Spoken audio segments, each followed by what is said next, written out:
আরে বা মিষ্টি, আজ বাড়ি থেকে মিষ্টি পাঠিয়েছে, আজ তো মজাই এসে যাবে। আরে ওই পেটুক তো এদিকে আসে, তাড়াতাড়ি এটাকে তো লুকিয়ে ফেলি, নাহলে ও দেখলে সব মিষ্টি খেয়ে নেবে। আমার এমনটা কেন মনে তুই আমার কাছ থেকে কিছু লোকাচ্ছিস? না তো কিছু না। আমি জানি তোর বাড়ির থেকে মিষ্টি পাঠিয়েছে, তাই না? মিষ্টি?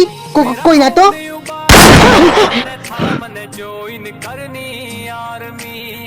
আরে আমাদের কাছে তো বন্দুকও নেই, আর আমার মিষ্টি তো ওখানেই পড়ে গেছে।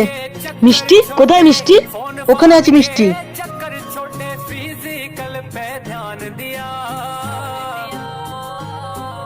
আরে ও তো আমার দিকে আসছে। আহ! মিষ্টি। আরে তুই মিষ্টি নিতে এসেছিলিস? আরে আমি এখানে কখন আসলাম? এখন যখন এসে গেছি তাহলে আমার কর্তব্যটাও পালন করে দিই।